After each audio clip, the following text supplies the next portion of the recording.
Hello everyone, मेरा नाम है आशीष और आपका स्वागत है मेरे चैनल एग्ज़ाम इंट्रो में। आज हम बात करेंगे आरबीआई का ऑफिस अटेंडेंट के बारे में। उनका क्या मतलब सेक्शन वाइज आपका अटैम्प्ट था, कितने सही हैं, कितने क्या उसमें गलत हो सकते हैं, क्या टोटल स्कोर आ रहा है, क्या चांसेस हैं, कितना आपका कट ऑफ जाना चाहिए, सेक्शनल कट ऑफ होता है नहीं, बहुत बड़ा क्वेश्चन था, बार बार पूछा जा रहा था कमेंट बॉक्स में। तो उसके बारे में डिस्कस करेंगे, एलपीटी के बारे में डिस्कस करेंगे, रिज़ल्ट डेट के बारे में बात करेंगे और आपका नॉर्मलाइजेशन का क्या इफ़ेक्ट पड़ सकता है उसके बारे में बात करेंगे। तो प्लीज़ बने रहिए वीडियो में, शुरू से लेकर लास्ट तक देखिए प्लीज़, क्योंकि इससे क्या होता है कि जितने भी डाउट्स होते हैं फिर क्लियर हो जाते हैं। वरना आप फिर पूछिएगा कि रिज़ल्ट डेट कब है, बिना वीडियो देखे हुए आप रिज़ल्ट डेट पे पहुँच जाइएगा और पूछिएगा मुझसे कि कमेंट बॉक्स में रिज़ल्ट डेट क्या है सर, उसका नॉर्मलाइजेशन में मेरे कितने मार्क्स होंगे, कैसे कैलकुलेशन होगा, ये सारी चीज़ें डिस्कस करेंगे। तो प्लीज़ बने रहिए हमारे साथ। प्लीज़ आप सबसे पहले चैनल को सब्सक्राइब कीजिएगा, वीडियो को लाइक कीजिएगा, जितना हो सके उतना शेयर कीजिएगा। हमारा टेलीग्राम चैनल ज्वाइन करना मत भूलिएगा, लिंक डिस्क्रिप्शन बॉक्स में है। प्लीज़ उसको ज्वाइन कीजिएगा, जिससे कि हमारे वीडियो के आने वाले वीडियोज़ के बारे में जानकारी आपको सबसे पहले मिले।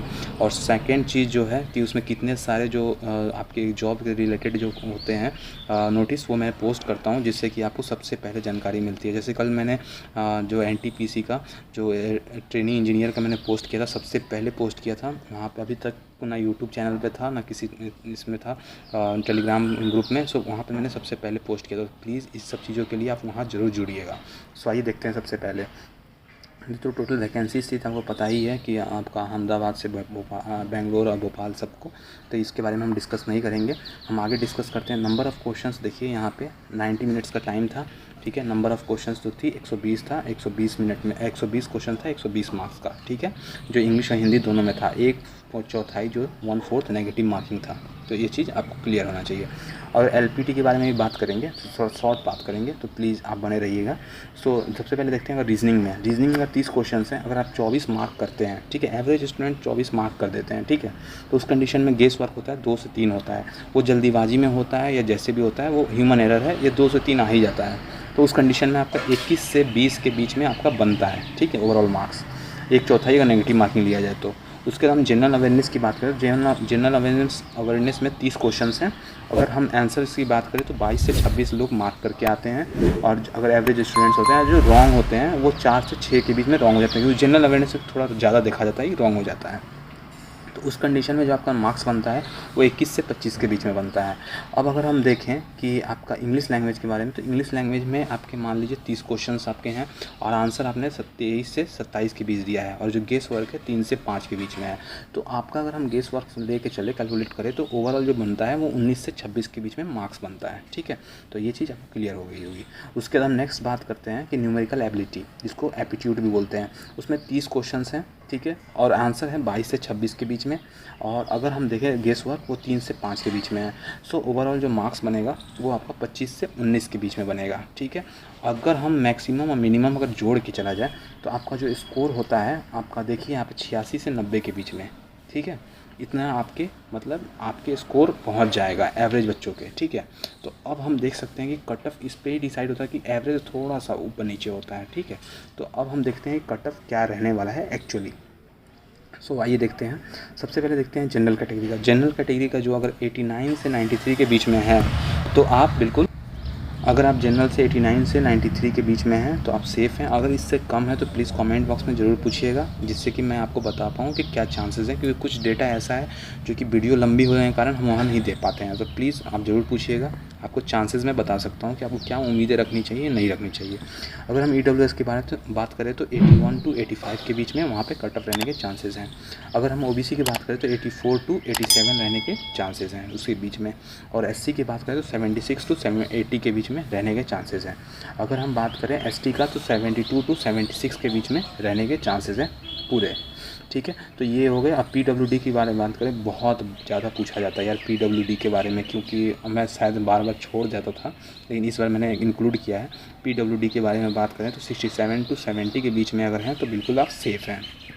और देखिए एक्स सर्विसमैन के बारे में भी, एक्स सर्विसमैन के बारे में बात करा जाए तो 63 टू 67। और एक चीज़ मैंने नोटिस किया था, मैंने एक कमेंट में कि मुझे कमेंट किया गया था कि मैंने शायद एक्स सर्विसमैन को मैंने अंकल बोल दिया था। तो आई थिंक किसी को अगर मेरी बातों से अगर कोई हर्ट होता है तो प्लीज़ मैं उससे माफ़ी मांगना चाहूँगा दोनों हाथों से जोड़ के कि हाँ मैंने वो गलती से बोल दिया था अंकल, ठीक है। तो शायद आप लोग भाई लोग हैं, अंकल नहीं है तो प्लीज़ सॉरी। अगर देखिए अंकल भी ऐसा नहीं, मैंने रिस्पेक्ट से बोला था, क्योंकि आपने देश को सर्व किया होगा या कंट्री को सर्व किया होगा कहीं ना कहीं, तभी आप एक्स सर्विस मैन हैं। सो आई थिंक आपको बुरा नहीं मानना चाहिए छोटे छोटे बातों से।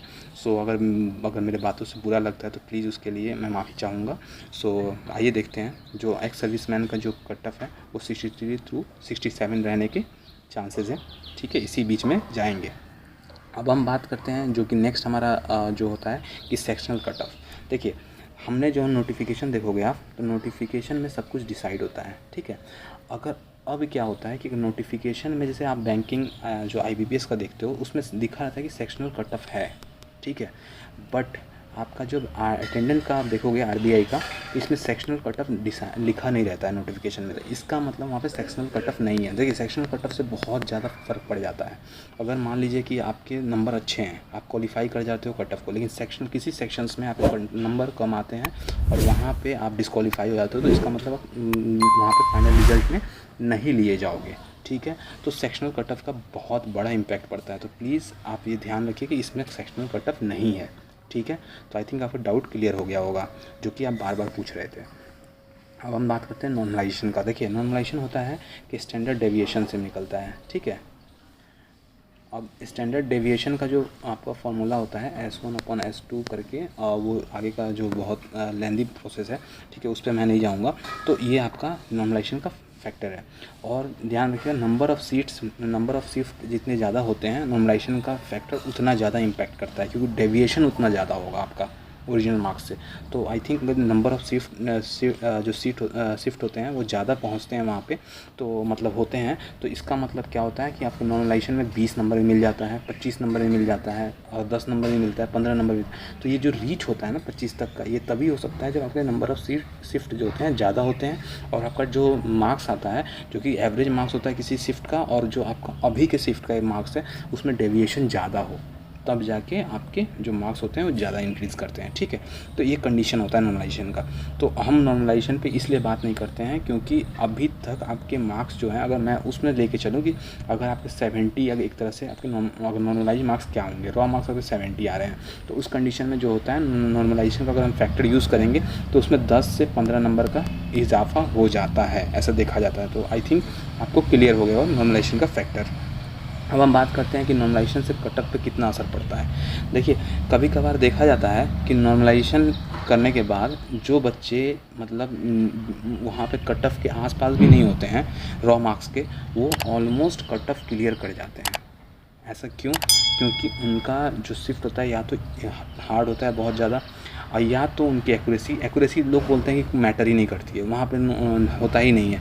बट वो जब आप देखोगे कि आपका जो स्टैंडर्ड डेविएशन निकालने के बाद जो आप फार्मूला नॉर्मलाइजेशन का उसको अप्लाई करने के बाद वहाँ पे कुछ मार्क्स और दिए जाते हैं, वो एक्यूरेसी के ही होते हैं मेरे भाई, वो एक्यूरेसी के होते हैं। मुझे 4 साल से एक्सपीरियंस है, इसलिए मैं बोल रहा हूँ, ठीक है। तो इस चीज़ को आप, ठीक है, तो ये चीज़ आपको क्लियर हो गया होगा।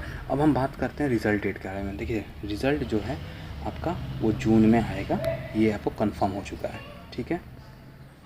अब ये पूछिएगा कैसे कंफर्म हुआ है, तो देखिए अभी मैंने मेरे कुछ फ्रेंड हैं उन्होंने मेल किया था, मतलब RBI के लिए, वो आपका शायद सिक्योरिटी गार्ड को रिलेटेड। तो उस कंडीशन में क्या हुआ था, उन्होंने बताया है कि जो भी आपका एग्ज़ाम का रिज़ल्ट है, जैसे JEE का है, ठीक है, और जो आपका ऑफिस अटेंडेंट का सिक्योरिटी गार्ड का है, तो उनका कहना था सबसे पहले JEE का रिज़ल्ट आएगा, ठीक है, RBI JEE का, उसके बाद वो देंगे आपका ऑफिस अटेंडेंट का, और लास्ट में देंगे सिक्योरिटी गार्ड का, ठीक है। तो इस तरह से आपका रिज़ल्ट आएगा और जून के महीने में आएगा। उन्होंने करेक्ट डेट नहीं बताया, तो बोला कि हमें ऑफिशियली नहीं पता है तो हम नहीं बता सकते, लेकिन जून के महीने में जहाँ तक हमें है कि वो उस समय तक रिज़ल्ट आपका पब्लिश हो जाएगा। तो आई थिंक आपको सब कुछ क्लियर हो गया होगा। कोई भी डाउट होता है तो प्लीज़ कमेंट बॉक्स में पूछिएगा। टेलीग्राम चैनल ज्वाइन करना मत भूलिएगा, क्योंकि उसमें आपको सबसे पहले जानकारी मिलेगी कोई भी जॉब से रिलेटेड, जो कि वहाँ पे नोटिफिकेशन सबसे पहले पहुँचेगी। सो आई थिंक आपको सब कुछ समझ में आ गया होगा। मिलते हैं नेक्स्ट वीडियो में, आज के लिए इतना ही। Thank you, have a nice day.